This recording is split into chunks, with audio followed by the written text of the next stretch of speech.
नमस्कार, आप देख रहे हैं बीएसटीवी। मैं हूं भारत आपके साथ और बीएसटीवी का ये खास कार्यक्रम पब्लिक मैनिफेस्टो पहुंचा है मालवा निमाड़ की धरती धार पर।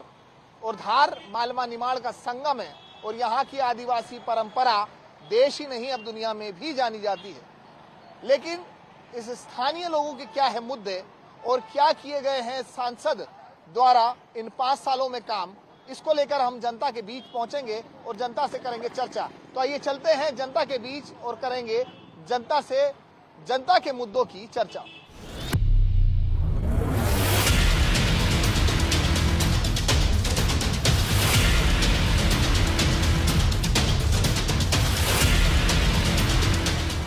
स्थानीय मुद्दे हैं, लेकिन सबसे महत्वपूर्ण मुद्दा जो है वो एजुकेशन सेक्टर का है, इंडस्ट्री सेक्टर का है। दूर दराज से इन बच्चों को पढ़ने के लिए बाहर जाना पड़ता है। लोकसभा चुनाव में कई बड़े वादे होते हैं, लेकिन उन्हें जमीनी मुकाम तक कब तक पहुंचाया जाएगा ये आने वाला वक्त तय करेगा। लेकिन सबसे महत्वपूर्ण कि जनता के क्या मुद्दे हैं, इसको लेकर के आज हम चर्चा कर रहे हैं। और इसी चर्चा में अगर बात की जाए तो हम इसी स्टेशन पर मौजूद हैं और भी आम लोगों से चर्चाएं करेंगे, बातचीत करेंगे और जानेंगे कि आखिरकार क्या मुद्दे हैं और कैसे देख रहे हैं इन मुद्दों को लेकर के। कल एक बार फिर मैं आपसे चर्चा करूंगा। आप जिस तरह से बता रहे थे, क्या जमीनी मुद्दे यहाँ के होना चाहिए? अब सर मैं अब ज्यादा नहीं बोलूंगा, छोड़ो अपन को क्या करना है। बात ये आती है कि अब ज्यादा बोलना ठीक नहीं है मुझे। आप इंडस्ट्रीज को लेकर के कह रहे थे कि इंडस्ट्रीज भाई इंडस्ट्री जैसे मान लिया जाए स्पेशल इकोनॉमिक जोन के तहत आपने पीथमपुर में वो खोला जो इंडस्ट्रियल एरिया, तो उसको धार और झाबुआ का विकास करना था। धार जिले के नाम से किया तो उसको धार और झाबुआ के बीच में खोलते तो धार और दो जिले का विकास होता। अब इंदौर तो ऑलरेडी डेवलप है, तो उस पर वहां पर पीथमपुर औद्योगिक क्षेत्र वहां खोलने से क्या औचित्य था? बात ये आ रही। बेरोजगारी को लेकर के जो वादे किए गए, अरे तो मतलब आर्थिक रूप से सक्षम होता, 2 जिलों का विकास होता। इधर खरगोन भी था, इधर आपका बड़वानी भी था, इनका भी डेवलपमेंट होता। झाबुआ, धार, खरगोन, बड़वानी सबके होते। अब वहाँ इंदौर को ले जाने से क्या मतलब था बताइए? ना यहाँ रोजगार की सुविधाएं हैं। अच्छा यहाँ नदी नहीं है तो ना पानी की सुविधा है धार में, है ना, और अन्य भी कोई सुविधा नहीं। तो अच्छा गवर्नमेंट पब्लिक के लिए क्या करती है बताइए? क्यों कल कारखाने क्यों स्थापित नहीं करती? क्यों बेरोजगारी की समस्या दूर नहीं करती?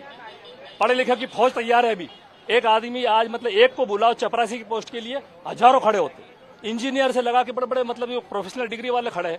अरे बेरोजगारी इतनी हो रही है और यहाँ पर खाने को लाले पड़ रहे हैं, हम प्लेन से नीचे नहीं उतर रहे। बिल्कुल आम जनता है, लेकिन परेशान भी है, जनता के मुद्दे भी है। और इस जनता के मुद्दों को जनता के बीच पहुंचाने के लिए जो है हम जनता के बीच पहुंचे हैं कि ये जो मुद्दे हैं ये जनता के उन राजनीतिक दलों तक पहुंचे और इन जनता के मुद्दों को लेकर के राजनीतिक दल एक विचार बनाए।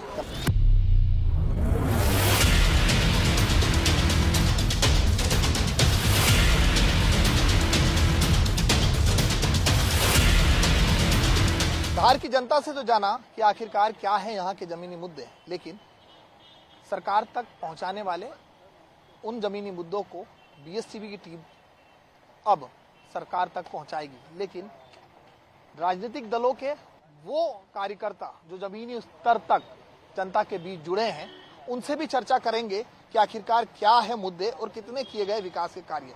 मेरे साथ बीजेपी, कांग्रेस और जेएस से यहाँ पर मौजूद तमाम पार्टी के कार्यकर्ता और नेता यहाँ पर मौजूद है, उनसे भी चर्चा करेंगे। वरिष्ठ नागरिक भी मेरे साथ मौजूद है, उनसे भी चर्चा करेंगे। वरिष्ठ पत्रकार भी मेरे यहाँ पर मौजूद है, युवा पत्रकार भी मेरे साथ है, उनसे भी चर्चा करेंगे कि आखिरकार धार का विकास इन 5 सालों में कितना किया गया है और आखिरकार क्या धार के मुद्दे थे। सबसे पहले जानेंगे कि सर कैसे देखते हैं धार, एक बड़ा मुद्दा धार में हम देखते आ रहे हैं भोजशाला को लेकर के, लेकिन जमीनी स्तर पर धार की क्या स्थिति? लोकसभा चुनाव है और ऐसे में इन 5 सालों में क्या कुछ धार को मिला है? देखिए, मध्य प्रदेश का सबसे बड़ा जिला धार है, इससे बड़ा कोई जिला नहीं है। और लगातार यहाँ पर आज़ादी के बाद से चुनाव हुए हैं, दोनों पार्टियों को समान रूप से मतदाताओं ने चुना है। और फिर भी धार तो यहाँ के मतदाता इतने चतुर और चालाक हैं कि यहाँ पर जो फैसला होता है मतदाताओं का, वो एक एक वोट से जीत और हार तय कर देते हैं यहाँ के मतदाता। तो धार का मतदाता बहुत जागरूक है। रही मुद्दों की बात, तो यहाँ बेरोजगारी कायम है, भले ही कहने को पीथमपुर है, लेकिन पीथमपुर में धार के लोगों को नौकरियां न के बराबर मिलती है। हालांकि नेता प्रयास करते हैं, लेकिन फिर भी उन पर औद्योगिक घरानों पर कोई नियंत्रण नहीं होने से धार का युवा बेरोजगार है, इसमें कोई शक नहीं। इंजीनियरिंग कॉलेज की दरकार अभी भी है, लोग पढ़ने बाहर जाते हैं, जबकि यहाँ पर आदिवासी बेल्ट है। अगर पीथमपुर को छोड़ दिया जाए तो उद्योग धंधे कहीं भी नहीं है। पलायन जबरदस्त हुआ है। मनरेगा एक योजना थी, लेकिन मनरेगा योजना में पर्याप्त पैसा नहीं आने से और कतिपय अधिकारियों के रवैये के कारण मनरेगा का पैसा ग्राम पंचायतों में नहीं पहुंचा। इसलिए भी यहाँ पर बड़ी संख्या में आदिवासी लोग, मजदूर लोग अन्य प्रदेशों में पलायन किया है। लेकिन फिर भी राजनेता अपने ओर से प्रयास करते हैं, लेकिन अभी भी यहाँ पर विकास की दरकार अभी भी है। बिल्कुल विकास की दरकार है। एक सबसे बड़ा शब्द है पलायन। मैं बीजेपी से पूछना चाहूंगा, पलायन जो शब्द है धार को लेकर के, लोगों को रोजगार के लिए गुजरात जाना पड़ रहा है, ये पलायन शब्द क्यों? ये जो पलायन शब्द है ना, इसके यहाँ अनेक मतलब है। जो ये गुजरात की बात कर रहे हैं, हमारे यहाँ का जो मजदूर वर्ग है वो गुजरात इसलिए जाता है क्योंकि वहाँ पे उसको मजदूरी नहीं मिलती है, वहाँ पे हिस्सेदारी मिलती है। जो वहाँ पे गुजरात में जो खेती होती है, यहाँ का जो मजदूर जाता है उसका जो तीसरा हिस्सा होता है जो पकत का, वो यहाँ के जो लोग जाते हैं वहाँ पे काम करने के लिए, उनको जो मजदूरी से बहुत अधिक मात्रा में, मतलब कई गुना ज्यादा मजदूरी मिलती है उनको इस बटाई के कारण। इसलिए लोग गुजरात जाकर के मजदूरी करते हैं। लेकिन सरकार केंद्र में आपकी, प्रदेश में आपकी, और लंबे समय से सरकार है, गुजरात भी आपका है। ऐसे में मध्य प्रदेश की जनता को मध्य प्रदेश में रोजगार क्यों नहीं? गुजरात में मजदूरों की समस्या लगातार इसीलिए बनी हुई है क्योंकि वहाँ के जो लोग हैं, जो बड़ी बड़ी इंडस्ट्रियों में और विदेशों में जा करके अपना काम बड़े स्तर पे कर रहे हैं। तो ये जो खेती बाड़ी और इन तरह के जो काम है, मजदूर वर्गों के जो काम है, इसके लिए वहाँ पे आज से नहीं, करीब 30 सालों से समस्याएं वहाँ पे व्याप्त है। उसके कारण उन लोगों ने मजदूरी के बजाय बटाई पे लोगों को काम देना प्रारंभ किया। इसलिए यहाँ का जो मजदूर है गुजरात की तरफ आकर्षित हुआ है। बीजेपी ने तो बता दिया है कि पलायन जो शब्द है उसका अर्थ, यहाँ का जो मजदूर है उसको काम पीथमपुर में नहीं मिलता है। पीथमपुर में उत्तर प्रदेश के, पीथमपुर में बिहार के उन लोगों को रखते हैं यहाँ पीथमपुर में, और यहाँ पे व्यक्ति को रोजगार नहीं मिलता है तो सीधा वो गुजरात जाता है। और क्या कहेंगे आप?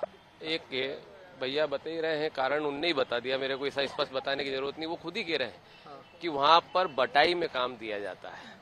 बटाई में काम दिया जाना मतलब कहीं ना कहीं यहाँ पर पैसा नहीं मिल पाना, यहाँ पर मजदूरी उपयुक्त नहीं मिल पाना। तो वो परिवार से ही तो वहाँ जाते हैं, उन्हें ज्यादा पैसा दिया जाता है, ज्यादा उन्हें फायदा होता है, तो वहाँ जाकर काम करते हैं क्योंकि उन्हें परिवार पालना है, भरण पोषण करना है।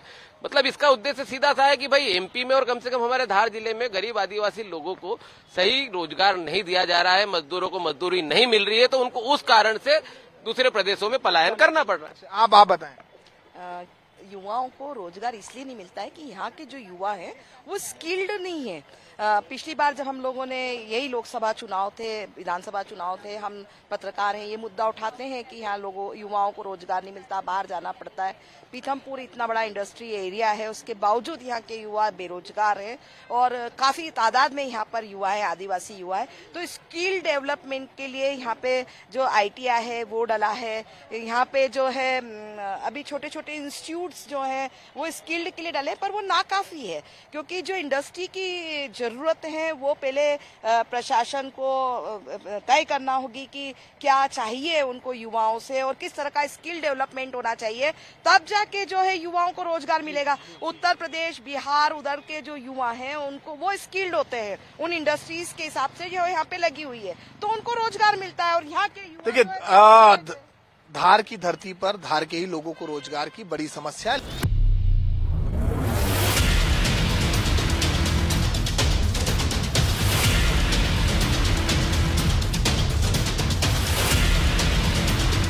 बात करें धार की, तो धार वो जिला है जो मालवा और निमाड़ का संगम है, और ये संगम इसलिए भी है कि आदिवासी पूरा क्षेत्र है और आदिवासी जन जागृति के लिए सरकार कई दावे कर चुकी है।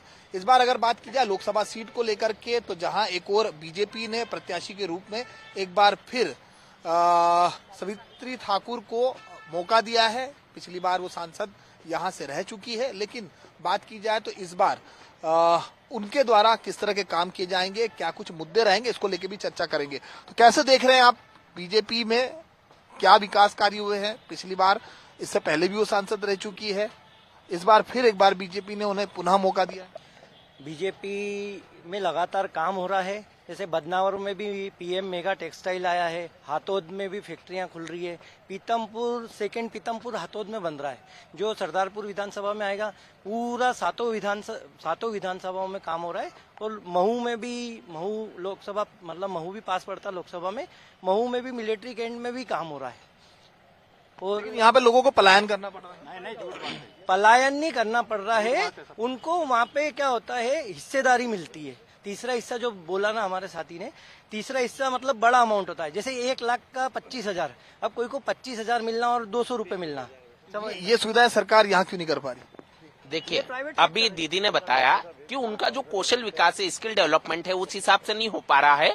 और जिनका उस हिसाब से स्किल डेवलपमेंट नेसेसरी और डिमांड वाली, और जो ये बात जो कॉमर्स का विषय है, कहीं ना कहीं ये खरा उतरता है। दूसरा ये बात है कि पलायन की बात जो युवाओं में हो रही है, उसके बाद ये कांग्रेस वाले बोलते हैं युवाओं का पलायन होता है। तो मैं बोलता हूँ भारतीय जनता पार्टी के साथ सबसे ज्यादा युवाओं का मत फिर क्यों जाता है? दूसरा ये बात हो रही है कि हर जगह युवाओं के लिए नए नए स्किल्स, जिसकी जैसी क्षमता है, जैसा जिसका स्किल है। अभी प्रधानमंत्री कौशल विकास योजना चल रही है, जिसमें 10 दिन की ट्रेनिंग भारतीय जनता पार्टी की सरकार दे रही। 15,000 रुपए महीने उसको उपकरण खरीदने का दे रही है। 1 लाख रुपए का लोन दे रही है। आने वाले दिनों में 5 लाख रुपए के लोन जैसी सैकड़ों व्यवस्थाएं युवाओं के रोजगार करने की, पर कोई चाहे ही नहीं करना, और कहीं ना कहीं सिर्फ उस मजदूरी को रोजगार बताए और बेरोजगारी बताए। तो इसमें कांग्रेस की मंदबुद्धि और कुछ नहीं कहा जा सकता। कांग्रेस का पक्ष लेना चाहूंगा। बात साहब, मैं सिर्फ एक बात कहना चाहूंगा, बार बार वही बात कहूंगा कि इनकी बातों में खुद ही जवाब दिए जा रहे हैं।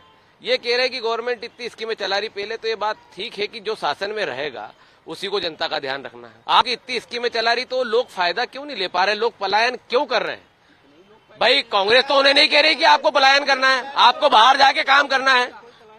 आप काम करने बाहर जा रहे हैं, मतलब इनकी कहीं ना कहीं योजनाएं जो है वो पूरी तरह से लोगों को पता नहीं। नारे लगाने कुछ भी बात इनसे बोलो, कोई भी विकास की बात करो तो मोदी मोदी मोदी है। अरे तुम कमजोर हो रहे हो, जब तो कांग्रेसियों को ले रहे हो इतने, कहीं ना कहीं कमजोरी है। ये शब्द था कांग्रेसियों को दिया जा रहा है। जी देखिए, एक मिनट, ये लोग बोल रहे हैं कि पलायन क्यों हो रहा है, तो शायद सभी लोग जानते होंगे कि एक चीज होती है एम्प्लॉयमेंट, एक चीज होती है अंडर एम्प्लॉयमेंट। पलायन हो रहा है अंडर एम्प्लॉयमेंट की वजह से, ना कि अनएम्प्लॉयमेंट की वजह से। इनको इन चीजों के बीच में फर्क समझना पड़ेगा। यहाँ पे मजदूर जो 200 रुपए कमा पा रहा है, वहाँ पे वो 500 रुपए कमा पा रहा है, इसीलिए वो वहाँ पे जा रहा है। इसका मतलब ये नहीं है कि यहाँ पे, इसका मतलब ये, हम भी वही कह रहे हैं कि जो बात ये कह रहे हैं, भाई कहीं ना कहीं यहाँ पर मजदूरों को, अपने युवाओं को रोजगार नहीं मिल रहा है। मैं, हमारे भाजपा के बंधु और कांग्रेस के बंधु दोनों बता रहे हैं बारी बारी से कि पलायन का वास्तविकता धरातल पे क्या है क्या नहीं है, वो उनके हिसाब से अपना अपना वक्तव्य दे रहे हैं।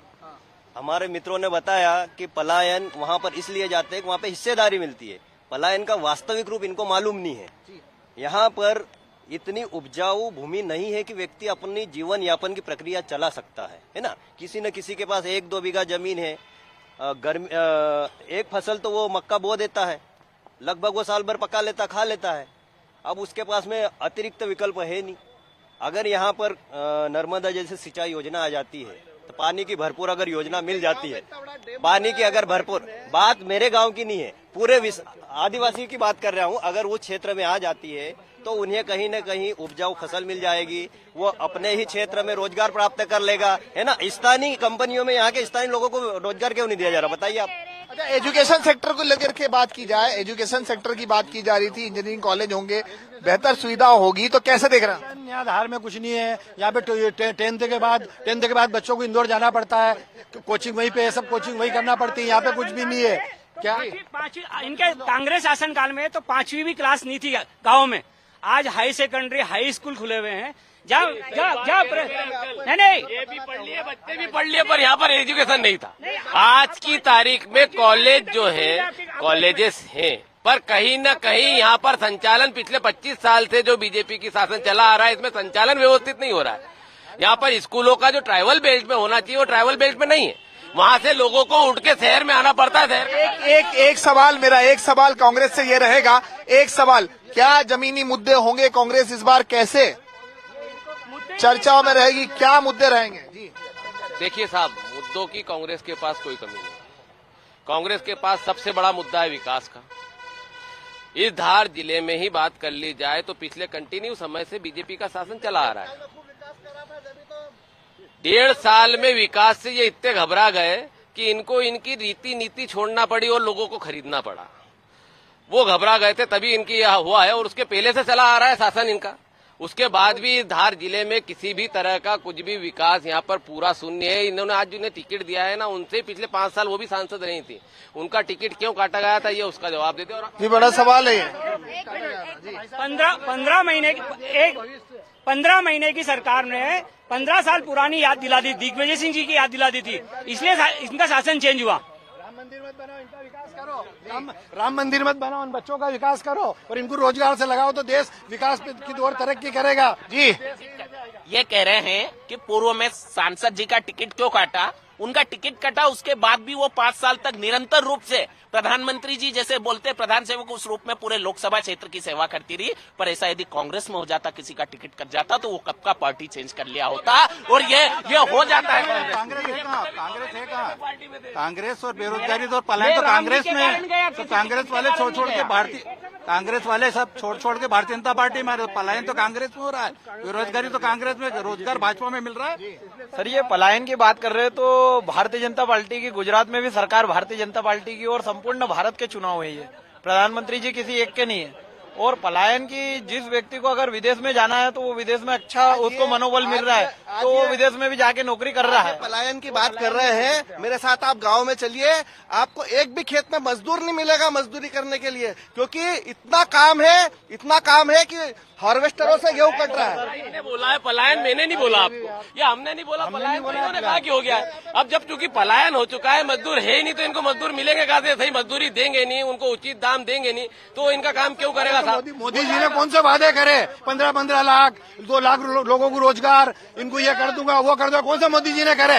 और मोदी जी झूठ बोलते हैं, ये भी झूठ बोल रहा है कार्यकर्ता।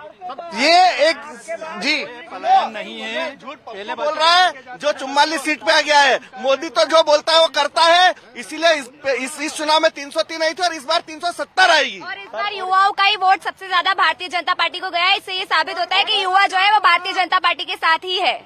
आने वाला वक्त बताएगा आखिरकार ये लोकतंत्र है और इस लोकतंत्र में किसे ये सत्ता मिलेगी, जनता किसे पसंद करेगी, विकास किसने किया है और कौन करेगा, ये तो आने वाला वक्त बताएगा। लेकिन जमीनी मुद्दे हैं और अगर रोजगारी का मुद्दा है तो वही दूसरी ओर बात की जाए तो एजुकेशन को लेकर के भी कई सवाल है। वीडियो जर्नलिस्ट गणेश चौहान के साथ भारत पाटिल, BSTV धार।